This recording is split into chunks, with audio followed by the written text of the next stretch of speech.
This macaroni tastes like kitty litter. It does. This tray of macaroni tastes like kitty litter. It really does. It it tastes ridiculous. This macaroni tastes ridiculous. It tasted like kitty litter, so most of it ended up getting wasted. That's right. This macaroni, it tastes like kitty litter because it's spoiled. So it ended up getting wasted. Wasted. That's right. I have to waste this macaroni because it tastes like kitty litter.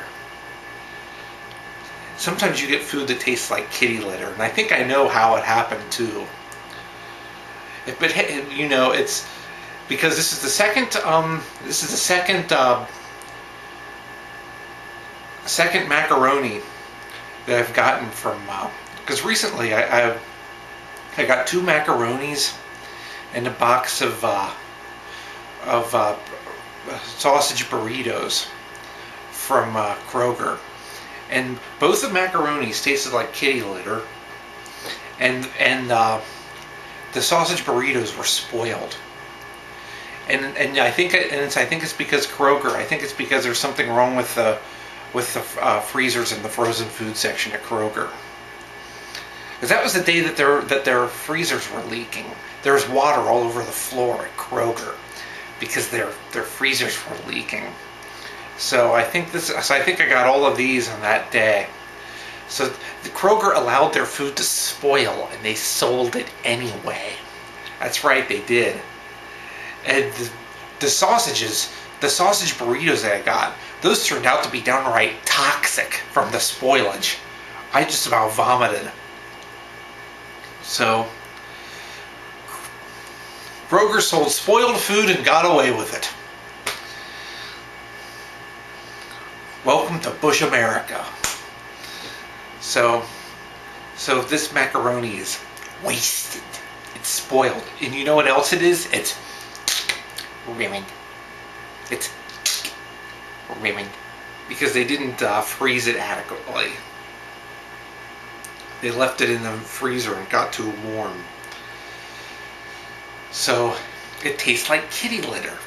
It really does. And I've tasted foods before that have tasted like kitty litter. And there's a certain taste sometimes when foods spoil. Sometimes you get it like at salads and restaurants and stuff. That sometimes the foods, they start to spoil and they taste a little bit like kitty litter. But they taste more musty than that. They do taste like kitty litter, and believe me, I know what kitty litter tastes like. Just, you don't have to taste kitty litter to know what it tastes like. You can judge it by the smell. Like I remember having never eaten kitty litter, I would assume that's how kitty litter would taste. But it's kind of like there's one time on a bulletin board, on a computer bulletin board, a BBS. There was one time in the mid '90s. I said something about restaurants serving soft drinks that taste like postage stamps. They do. Sometimes at a restaurant, you get a soft drink that has a really minty flavor, like a postage stamp. And I mentioned this, and then the guy that runs a BBS said, having never eaten a postage stamp, I wouldn't know this. He's never eaten a postage stamp.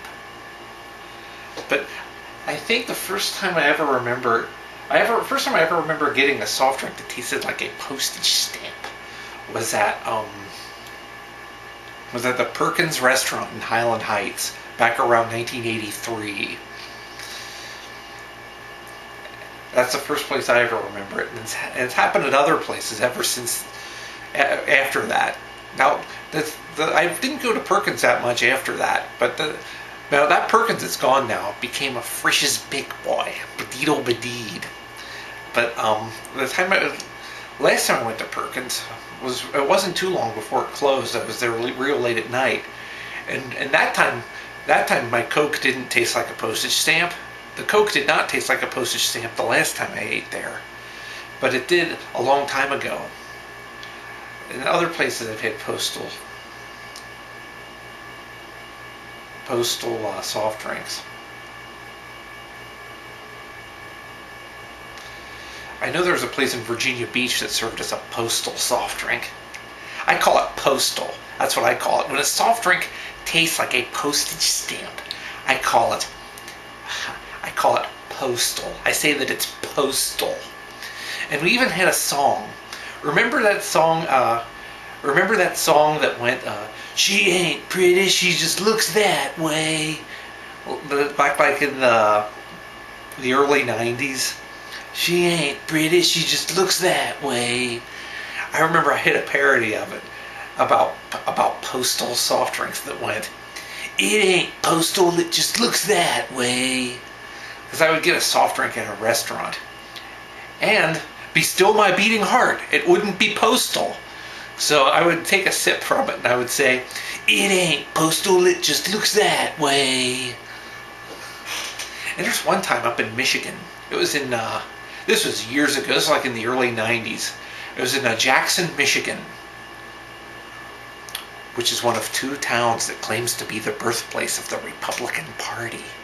But I was in Jackson, Michigan once. I stopped at a restaurant, and I got a soft drink there. It tasted like mud. And this was back around 1992. I remember that. And this is the day we drove up to Flint, and it was really foggy all day. It was like really foggy the entire day. We drove up to Flint for some reason, back in like 1992. Okay, so now that's the story of this macaroni that tastes like kitty litter and Postal soft drinks. This macaroni is, you dare me to try to make a basket into the trash can? I don't think I could make it from here. It's just going to splatter a macaroni all over the floor. It would be stupid. I'd look pretty stupid if I missed. I'm going to try to make it. I'm going to try to make a basket. Oh no! Oh, you don't even want to see the mess that resulted. Oh, I missed big time. There's macaroni. There is macaroni. Right now my computer's making, there's macaroni all over the refrigerator, all over the floor, next to the trash can. But I'm going to clean that up when I'm done here. Right now the computer's making backups here. Windows backup is currently in progress. And this is taking like hours. I don't know why. It just does. So that's the story of the macaroni, of the spoiled macaroni, and the resulting mess, and all those other all that fun stuff, all that stuff about spoiled food. So I'll know better than to buy frozen food at Kroger for a very long time, until the stuff that's spoiled on that one day is cycled through, and until we know that stuff's gone.